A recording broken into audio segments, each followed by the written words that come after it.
tes satu dua tiga. Tes satu dua tiga. Tes satu. Tes satu dua tiga. Tes. Tes. Tes satu dua tes.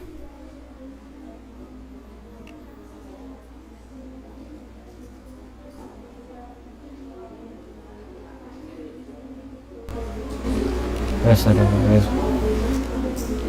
tes. Tes satu dua tiga tes. Tes.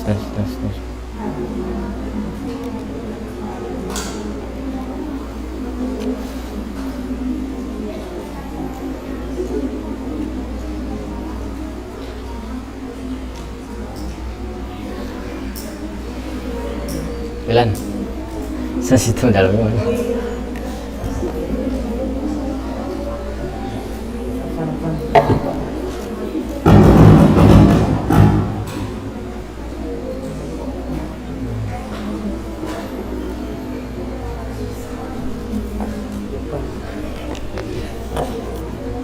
Masih buat dia.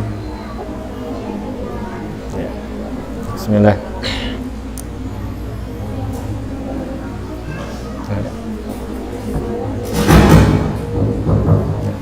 Bismillah.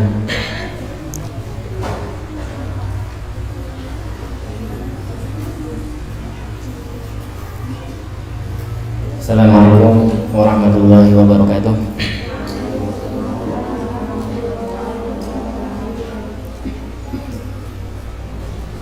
Alhamdulillah.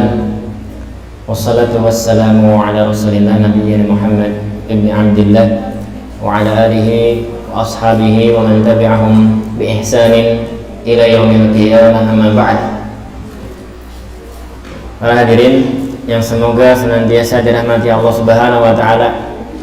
Alhamdulillah alladzi bi ni'matihi tatimmus shalihat. Segala puji bagi Allah Subhanahu wa taala, dan dengan nikmatnya sempurnalah segala kebaikan. Kita bisa berjumpa kembali di majelis ilmu di taman surga, di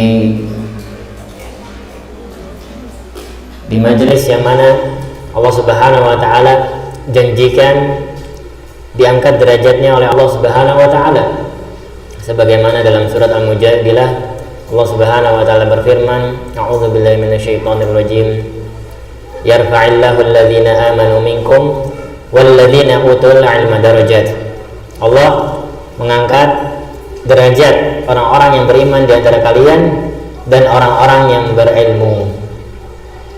Di majelis yang dimudahkan seseorang untuk masuk ke dalam surga, sebagaimana hadis riwayat Muslim, Nabi kita yang mulia sallallahu alaihi wasallam bersabda, man salaka tariqan yaltamisu fihi ilman sahalallahu lahu bihi tariqan ilal jannah. Barang siapa yang menempuh suatu jalan untuk menuntut ilmu syar'i, maka Allah akan mudahkan jalan baginya masuk ke dalam surga. Di majelis yang Allah janjikan ampunan, bahkan dalam hadis qudsi riwayat Bukhari, Allah Subhanahu wa taala bersaksi di hadapan para malaikat yang mulia, wa ushidukum bi anni qad ghafartu lahum, dan sungguh aku bersaksi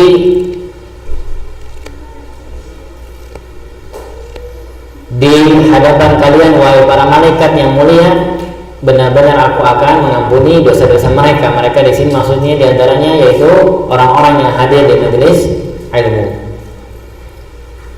Dan kita bersyukur kita bisa menghadiri di majelis yang mendapatkan rahmat Allah, mendapatkan ketenangan Allah, ketenangan dari Allah, as-sakinah, dikerumuni oleh para malaikat, didoakan oleh para malaikat, dan dipuji oleh Allah Subhanahu wa taala di hadapan para malaikat, sebagaimana hadis yang riwayat Muslim bahwasanya Rasulullah SAW bersabda, la ya'budu qaumun yadhkuruna Allah illa haffat alaihimul malaikah wa wasyathumur rahmah wa wa anzala 'alaihimus sakinah wa dzakarahumullahu fiman 'indah. Kemudian kita juga berharap dengan menghadiri majelis ilmu ini kita mendapatkan keutamaan pahala yang lebih utama daripada ibadah sunnah, sebagaimana hadis yang sahih riwayat At-Tabrani. Kemudian di majelis yang mulia ini kita mengharapkan doa Nabi kita yang mulia sallallahu alaihi wasallam, hadis riwayat Ahmad, naddarallahu imra'an sami'a minna hadisan fa hafidhahu summa yuballighuhu ila ghairihi. Semoga Allah memberikan cahaya bagi orang yang mendengar satu hadis dari kami, kemudian dia menghafalnya dan menyampaikannya kepada yang lain. Dan menuntut ilmu itu seperti orang yang berjihad di jalan Allah, sebagaimana ditafsirkan dalam surat Al-Furqan ayat 51 sampai dengan 52, ketika Allah Subhanahu wa taala memerintahkan Taifah, sekelompok, agar tetap liyatafaqahu fid din, untuk tetap bertafakuh, menimba ilmu agama, jangan sampai semuanya pergi perang. Dan kata sahabat yang mulia Abu Darda radhiyallahu anhu, barang siapa yang menyatakan bahwasanya menuntut ilmu itu bukan bagian dari jihad, maka dia kurang akalnya. Kemudian kita sekarang sedang menghadiri majelis yang dimana dibagikan di dalamnya warisan para nabi, warisatul anbiya, dan tentunya para nabi alaihimussalam itu mewariskan apa? Ilmu. Kemudian kita mengharapkan dengan hadir di majelis ilmu ini, kita mengharapkan pahala sabar, pahala ittiba, semakin kita mengikuti Nabi sallallahu alaihi wasallam, karena di dalam majelis ilmu dibacakan hadis-hadis Nabi sallallahu alaihi wasallam, kita semakin mengetahui pribadi Nabi sallallahu alaihi wasallam, semakin mengetahui ajaran Nabi sallallahu alaihi wasallam. Semakin kita hadir sering di majelis ilmu, maka kita semakin ittiba, semakin mengikuti Nabi kita yang mulia sallallahu alaihi wasallam.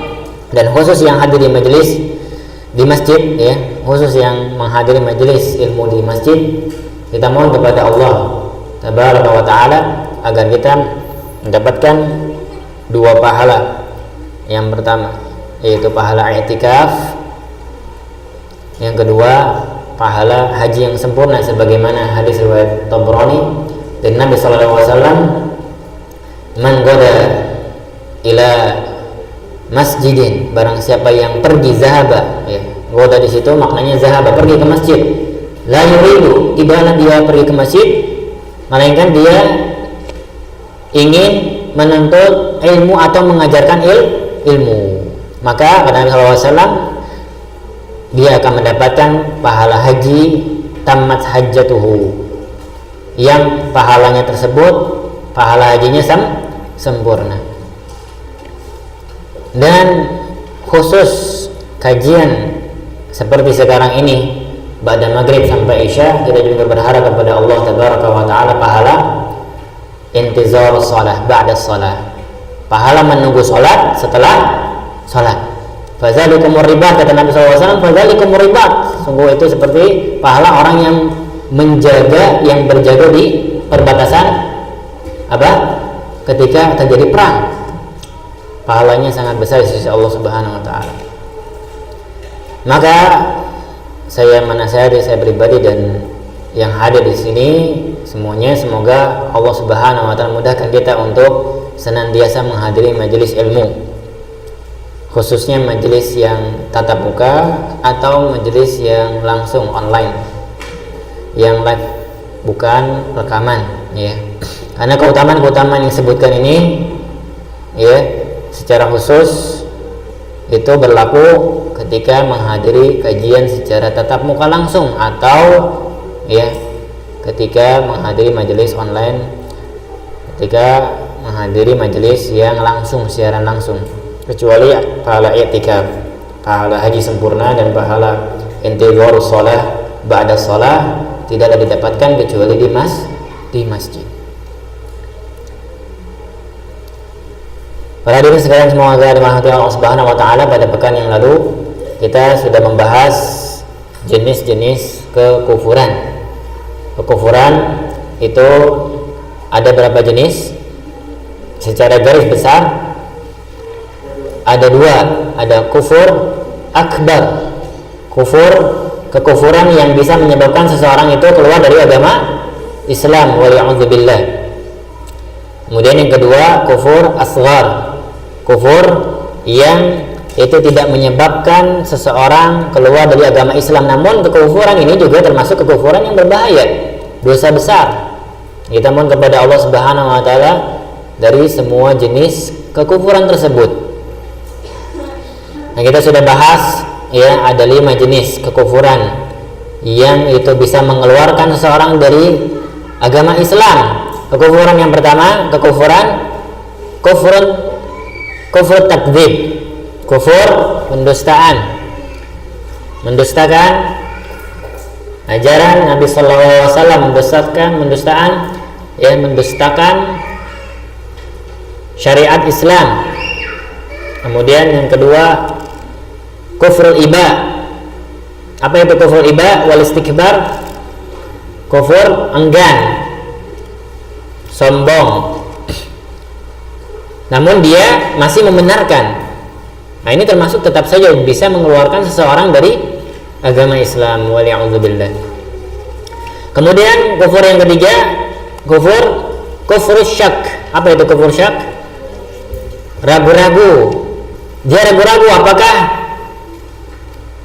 ini wajib ataukah tidak. Dia ragu-ragu apakah ajaran yang disampaikan oleh Nabi SAW itu benar atau tidak. Maka ini bisa termasuk yang bisa mengeluarkan seseorang dari agama Islam. Kemudian yang keempat, kufrul i'rad, berpaling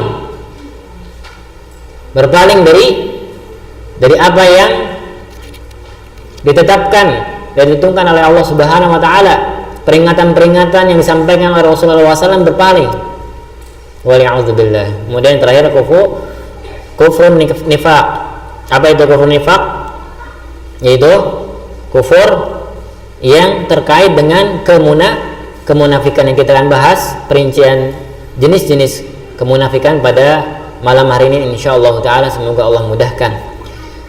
Jenis-jenis kemunafikan, qala al-muallifu rahimahullahu taala, silahkan dibuka buku yang kecilnya itu halaman 46, atau untuk bahasa Arabnya itu halaman 29. An-nifaqu naw'ani i'tiqadiyyun wa 'amaliyun. An-nifaq, kemunafikan itu 2 jenis. Yang pertama, nifaq yang terkait dengan i'tiqad. Apa itu i'tiqad? Keyakinan. Yang kedua,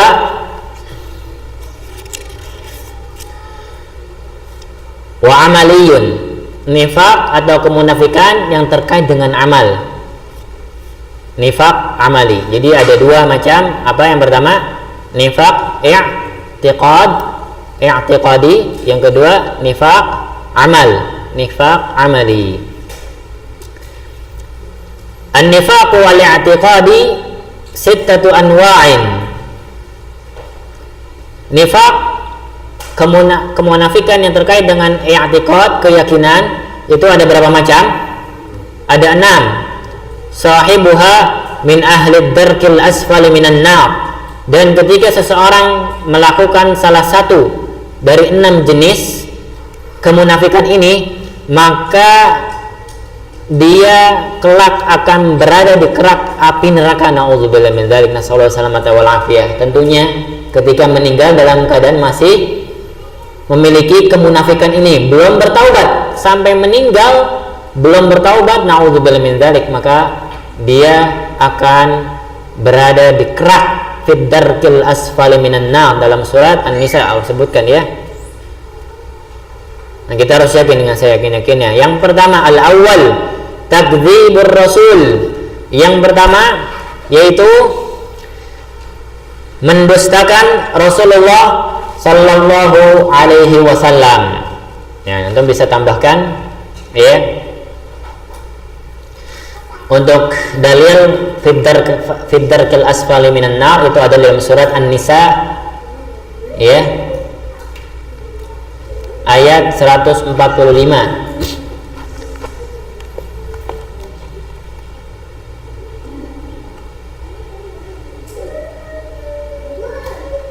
Surat An-Nisa ayat 145.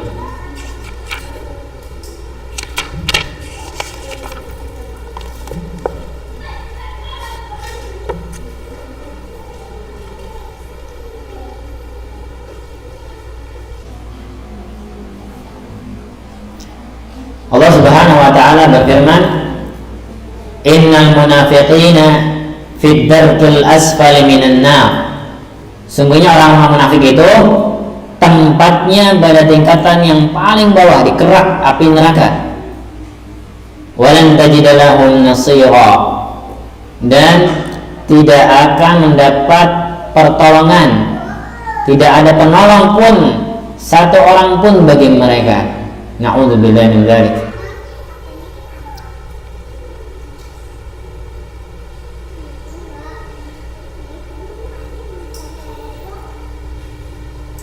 Dalam surah An-Nisa ayat 146. Kemudian jenis yang pertama kemunafikan yaitu mendustakan Rasulullah sallallahu alaihi wasallam. Ini dalilnya di dalam surat Al-Munafiqun ayat 1 sampai ayat 2. Allah Subhanahu wa taala berfirman, A'udzubillahi minasyaitonir rajim. Idza ja'akal munafiquna qalu nashhadu innaka la rasulullah wallahu ya'lamu innaka la rasuluh wallahu yashhadu innal munafiqina lakadzibun.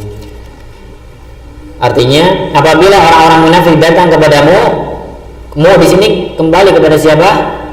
Khitabnya Nabi kita Muhammad SAW. Mereka mengatakan, ya, nashhadu innaka la rasulullah. Kami mengakui bahwasanya kamu benar-benar Rasulullah SAW, Rasulullah, utusan Allah. Wallahu ya'lamu innaka la rasuluh. Dan Allah mengetahui bahwasanya sesungguhnya engkau benar-benar rasulnya, utusannya. Wallahu yashhadu innal munafiqina lakadzibun. Dan Allah mengetahui bahwasanya sesungguhnya orang-orang munafik itu benar-benar orang yang berdusta. Kadzib, orang yang kadzib, yang berdusta. Ini dalil jenis kemunafikan yang pertama dari jenis kemunafikan i'tiqadi, yaitu mendustakan Rasulullah sallallahu alaihi wasallam. Yang kedua dari jenis nifaq i'tiqadi, kemunafikan keyakinan, yaitu mendustakan sebagian dari ajaran Rasulullah sallallahu alaihi wasallam. Asani takdzibu ba'di ma ja'a bihi Rasul,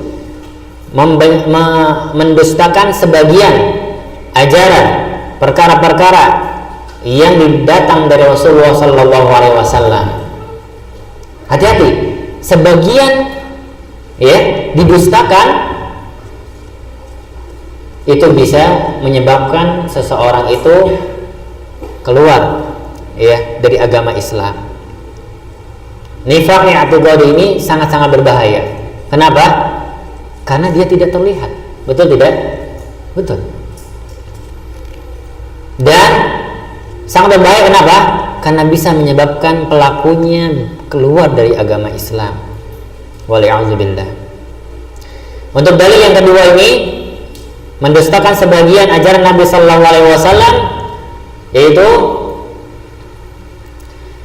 firman Allah Subhanahu Wa Taala dalam surat Nur ayat 47. Firman Allah Subhanahu wa taala dalam surat Nur ayat 47, Allah Subhanahu wa taala berfirman, "Wa yaquluna amanna billahi wa birrasuli wa ata'na, thumma yatawalla fariqum minhum min ba'di dzalik, wa ma ulaika bil mu'minin." Dan mereka berkata, yaitu orang-orang munafik, kami telah beriman kepada Allah dan Rasul. Kami mentaati keduanya, mentaati Allah dan mentaati Rasul. Summa yatawalla fariqum minhum min ba'di dzalik. Kemudian sebagian dari mereka berpaling sesudah itu. Wa ma ulaika bil mu'minin. Sekali-kali mereka itu bukan orang-orang yang beriman. Maka dikatakan sini summa yatawalla fariqum minhum, maknanya sebagian dari orang munafik itu berpaling, atau mereka itu mendustakan sebagian ajaran dari Rasulullah sallallahu alaihi wasallam. Bedanya yang pertama apa? Kalau pertama mendustakan kerasulannya, paham? Yang kedua mendustakan ajarannya, ya. Jadi kemunafikan yang pertama, yang kedua bedanya, yang pertama mendustakan kerasulannya, yang kedua mendustakan ajarannya. Dan yang kedua ini sebagian saja dari ajaran Nabi SAW didustakan, maka bisa mengeluarkan seorang dari agama Islam. Dan didustakannya itu bukan di mulut di sini, di mana? I'tiqad, di dalam hati, ya. Kemudian as-salis, yang ketiga dari jenis nifaq i'tiqadi, bughdur Rasul. Apa itu bughdu? Membenci Rasulullah sallallahu alaihi wasallam. Dalilnya firman Allah Subhanahu wa taala dalam surat Al-Munafiqun ayat 8. Dalam surat Al-Munafiqun ayat 8 Allah Subhanahu wa taala berfirman, yaquluna la irja'na ila al-madinati la yukhrijanna al-a'azzu minha al-adhal walillahi al-'izzatu wa lirasulihi wa lil mu'minina walakinnal munafiqina la ya'lamun. Mereka orang-orang munafik berkata, sesungguhnya jika kita telah kembali ke kota Madinah, benar-benar orang yang kuat akan mengusir orang-orang yang lemah. Padahal kekuatan itu hanya bagi Allah, bagi Rasulnya lah, dan bagi orang-orang yang beriman. Tetapi orang-orang munafik itu la ya'lamun, tidak mengetahui.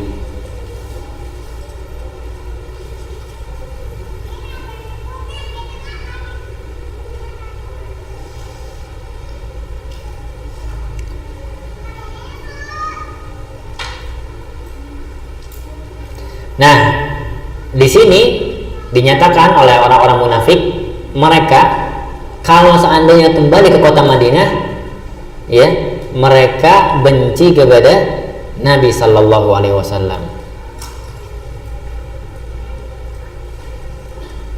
Maka dengan sebab kebencian dan benci ini, ya, ini mulainya dari mana? Dari hati. Dari hati, ya. Kemudian berlanjut ke mana? Ke lisan. Bisa mencela, ya, baik dengan tulisan maupun dengan lidah, dengan omongan.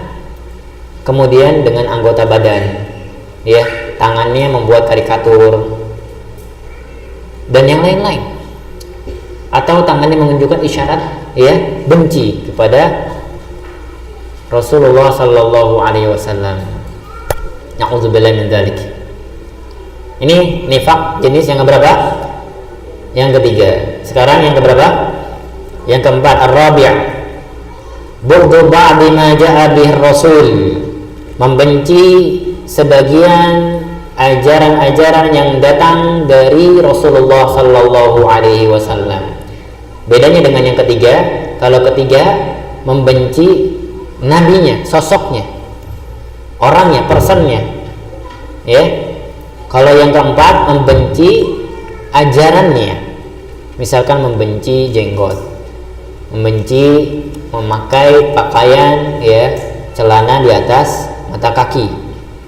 Karena Nabi memakai pakaian sarung, ya, atau semisalnya di atas mata kaki. Bahkan Nabi SAW itu nisfus sak, setengah betis, ya, sarungnya. Kemudian pakaian yang semisalnya.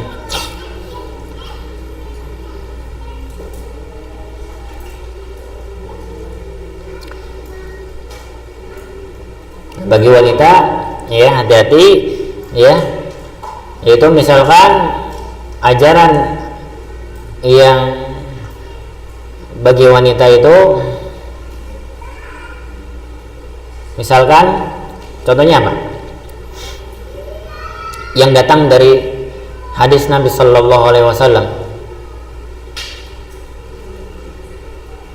untuk kaum wanita,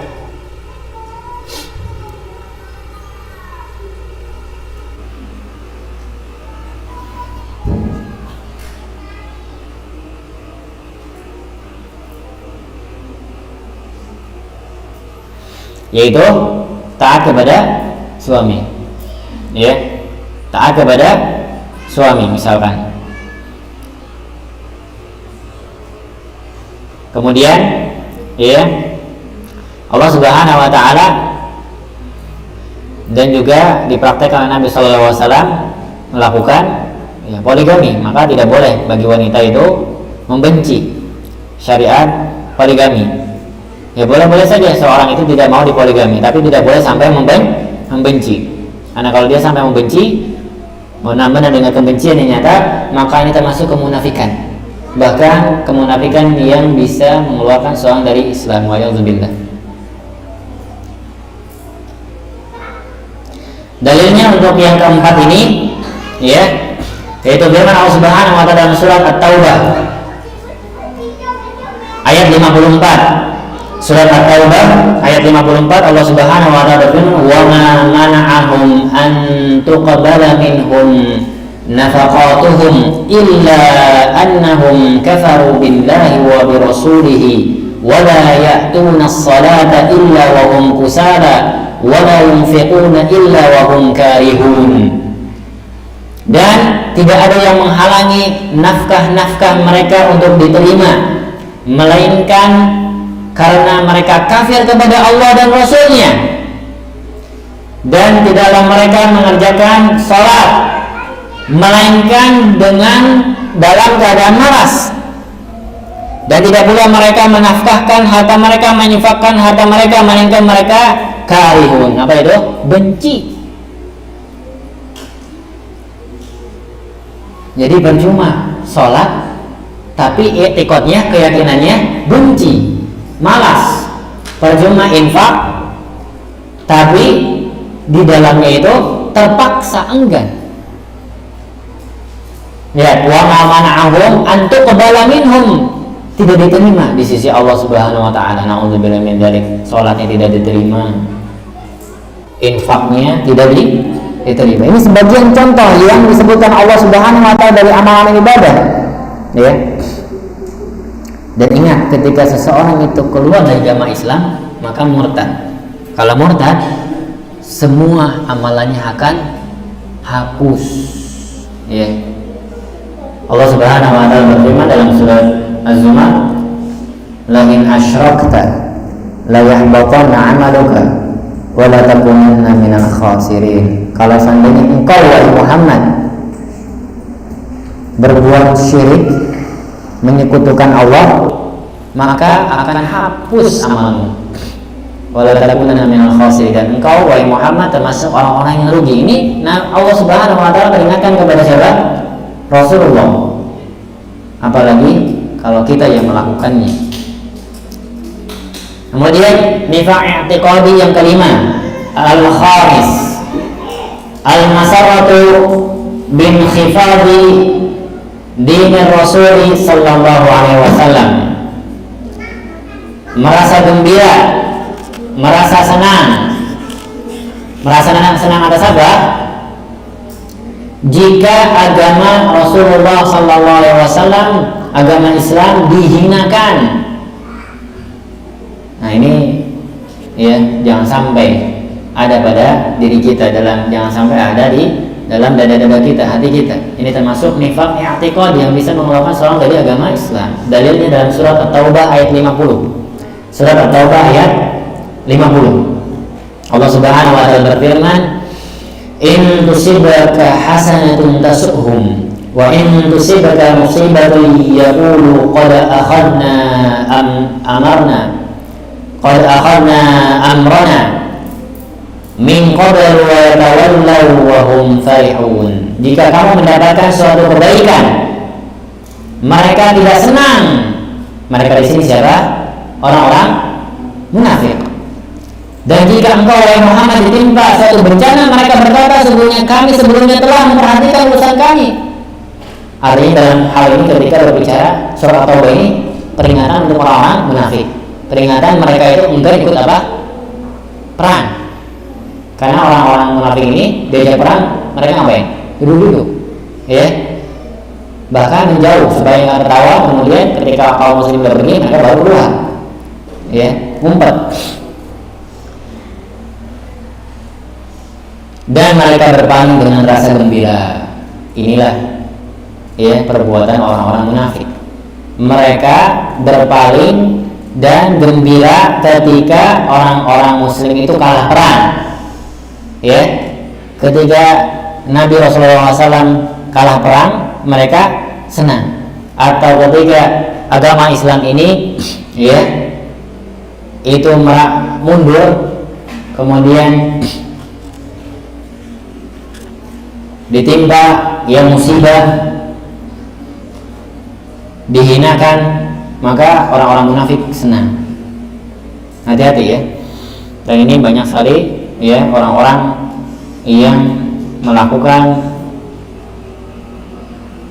penyamaran dan mereka melabelkan masih Islam, jaringan Islam liberal, ya, kemudian nama-nama yang lain dengan bungkus-bungkus, ya, dengan baju-baju yang beraneka ragam, tapi pada intinya mereka itu benci terhadap ajaran Islam, senang kalau Islam itu mundur, dan bahkan mereka itu masuk kepada agama Islam ini tujuannya untuk menghancurkan agama Islam.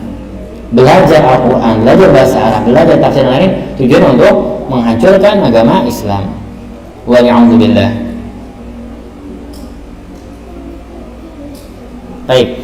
Kemudian kemunafikan i'tiqadi, nifaq i'tiqadi yang keenam, as-sadis al-karahiyatu bintisari dini Rasul sallallahu alaihi wasallam, merasa benci, ya, ketika ditolongnya agama, ketika kemenangan agama Rasulullah sallallahu alaihi wasallam. Jadi, ya, merasa benci ketika agama Islam ini menang. Maka ini juga termasuk nifaq i'tiqadi.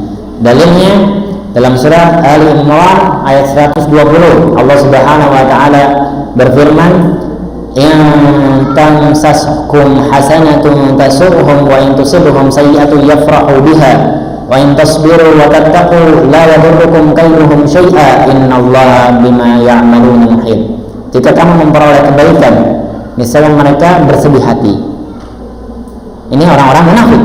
Kalau dapat kebaikan, kaum muslimin itu mereka sedih.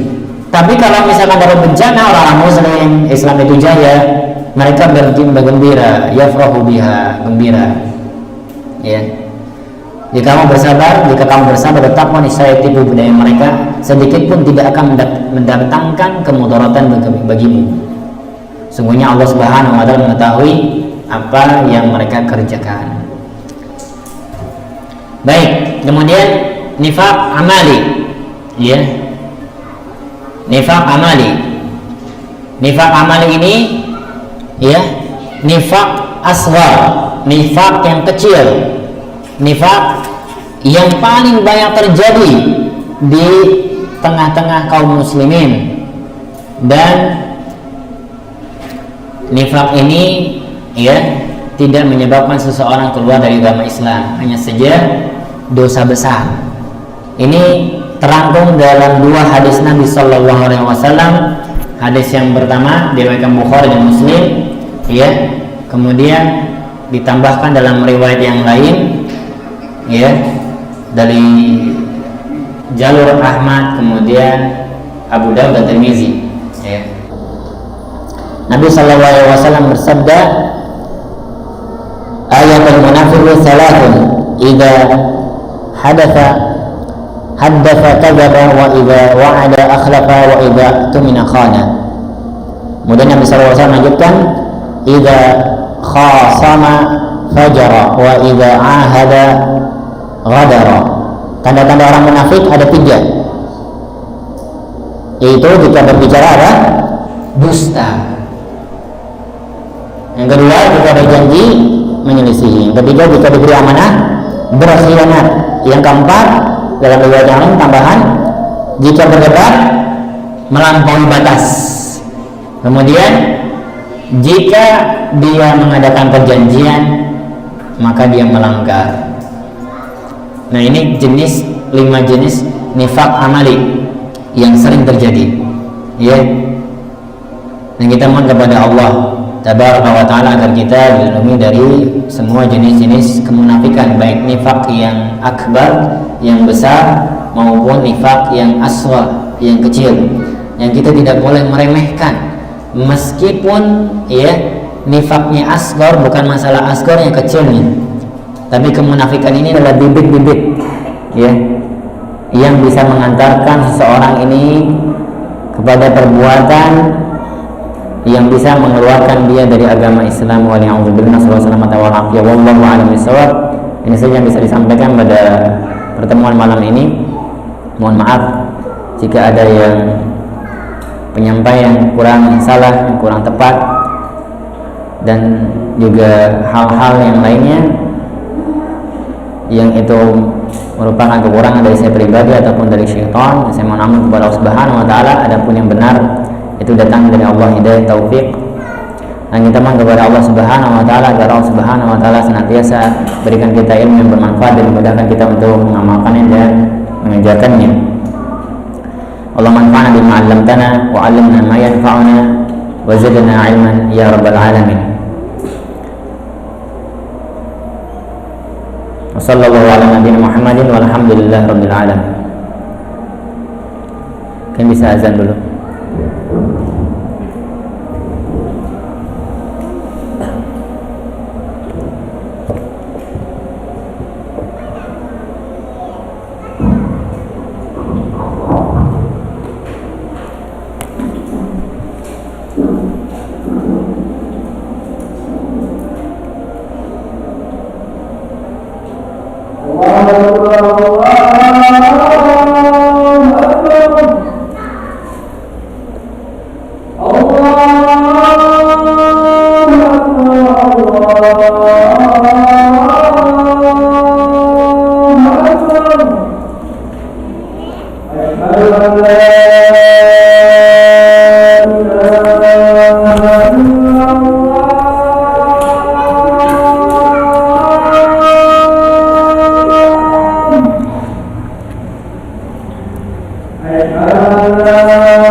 Apakah ada yang mau didiskusikan atau ada yang mau ditambahkan, dikoreksi dari apa yang saya sampaikan? Fadhal. Waalaikumsalam warahmatullahi wabarakatuh.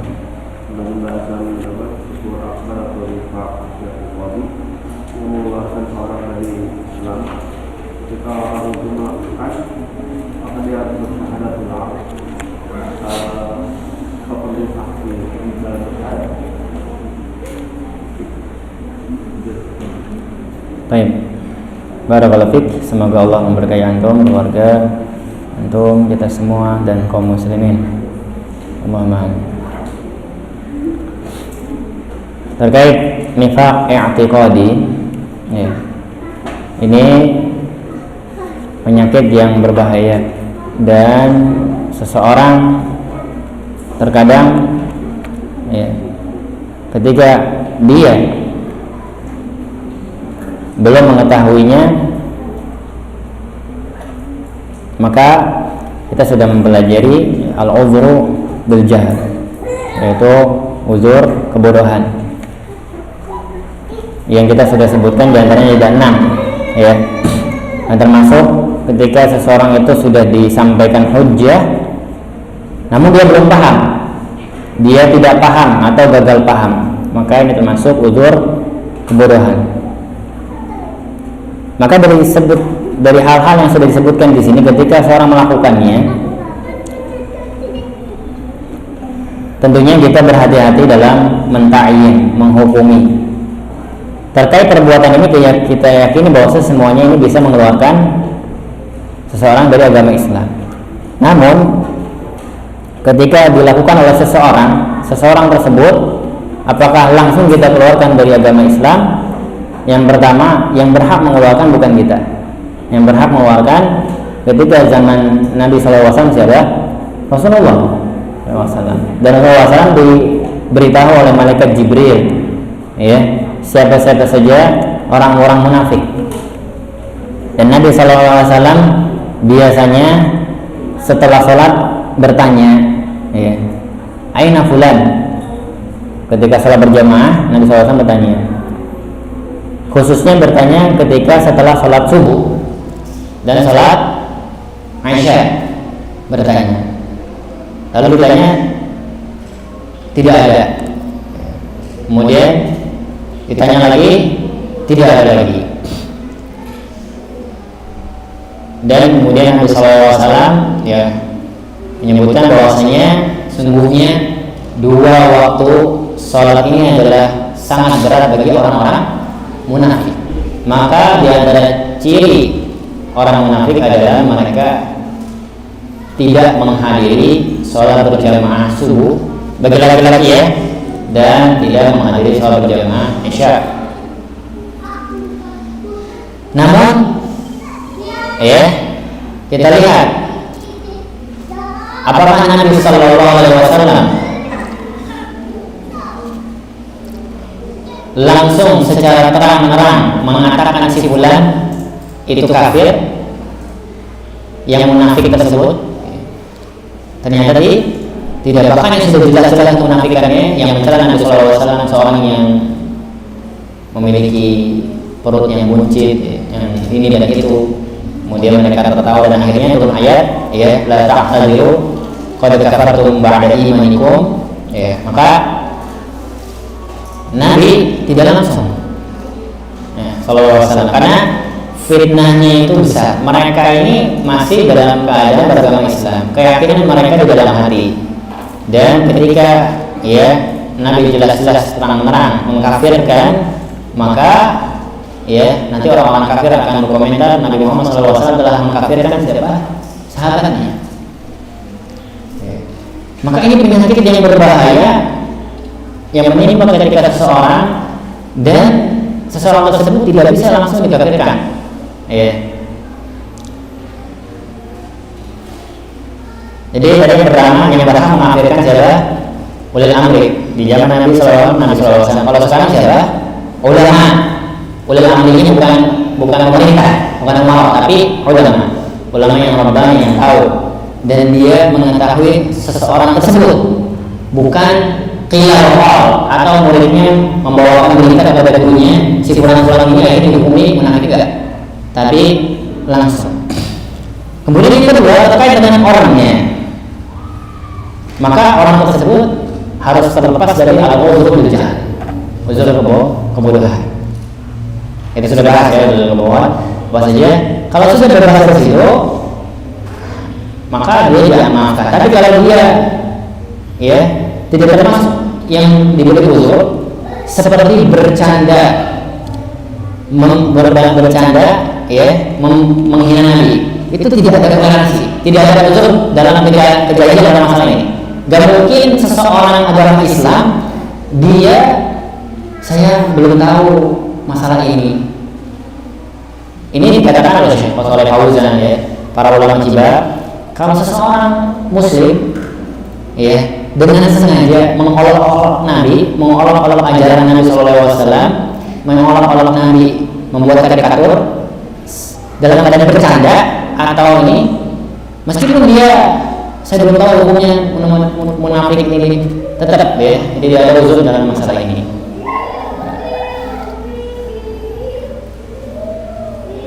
Baik, jadi itu dua hal. Yang pertama yaitu terkait orang yang mengkafirkan, orang yang mencap munafik itu bukan sembarang orang, tapi ulama. Yang kedua terkait yang melakukannya.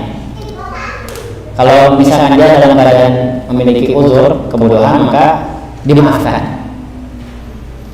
Tapi kalau tidak, maka dia akan berkonsekuensi, ya, keluar dari agama Islam, dan sebagian ulama menyatakan bisa tanpa sadar.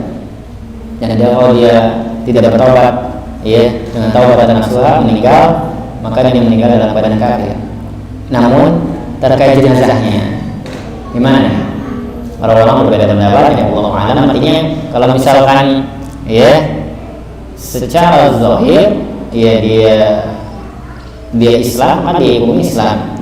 Hanya saja kalau orang yang mengetahui kemunafikan tersebut, ya, tokohnya itu tidak mensolatkan. Dan tapi kalau misalkan kemunafikan ini jelas-jelas, ya, kita sebutkan misalnya tokoh dekatnya Syiah gitu, ya, maka jelas dia meninggal dalam keadaan kafir, apalagi kalau sudah ditegakkan hujah kepadanya namun tidak bertaubat. Ya, seperti Khomeini, itu tahu? Itu sudah disepakati para ulama kekafirannya. Siapa lagi tokoh-tokoh yang sudah disepakati, sudah ditegakkan hujah, ya kafir, memang sudah jelas kafir. Tapi kalau belum komandan hujah dalam ini, ya hukumnya hukum muslim. Wallahu a'lam. Yang masalah yang perlu kehati-hatian, ya, tidak sembarangan. Kita mempelajari ini dalam arti kita tentu sendiri, agar kita tidak jatuh kepada kemunafikan yang disebutkan. Ada pun prakteknya kita mencap orang munafik, nah ini perkara yang lain. Ini kita harus belajar, kita harus serahkan itu kepada ulama aja, ya, karena masalah ini masalah yang sulit, ya. Apalagi nifaq i'tiqadi. Kalau misalkan nifaq alam-amali masih kelihatan apa baik, berkata dusta, bohong, misalkan apa, bayar utang, bayar, itu termasuk nifaq amali. Terus apa lagi? Dikasih amanah, berkhianat, dipercaya, suruh jaga rahasia, tapi dibongkar rahasianya. Nah ini nifaq amali kelihatan gitu. Tapi nifaq i'tiqadi tidak. Enggak. Sulit juga kalau misalkan dia melakukan apa enggak gitu. Apalagi di ajaran Syiah itu ada namanya taqiyah, pura-pura, ini lebih bahaya lagi, ya. Semoga Allah Subhanahu wa taala kita dari segala macam kemunafikan. Wallahu a'lam bishawab. Cukup ya dari kita akan lanjutkan insyaallah pada pekan yang akan datang. Sebentar lagi kitab ini akan selesai, ya. Kita mohon kepada Allah Subhanahu wa taala agar Allah bisa memberikan kemudahan bagi kita untuk mengamalkan apa yang kita pelajari dan memahaminya, ya. Dan kita diampuni dosa-dosanya Allah Subhanahu wa taala, diampuni juga dosa orang tua kita dan kaum muslimin dan muslimat. Kita mohon kepada Allah Subhanahu wa taala sebagaimana kita berkumpul di tempat ini, semoga Allah Subhanahu wa taala wafatkan kita dalam keadaan husnul khatimah dan kita dikumpulkan kembali di surga Allah Subhanahu wa taala untuk bertemu dengan Nabi kita yang mulia sallallahu alaihi wasallam dalam melihat wajah Allah. Allahumma amin ya rabbal alamin. Kita tutup dengan doa penutup majelis. Subhanakallahumma wa bihamdika asyhadu an la ilaha illa anta astaghfiruka wa atubu ilaik. Assalamualaikum warahmatullahi wabarakatuh.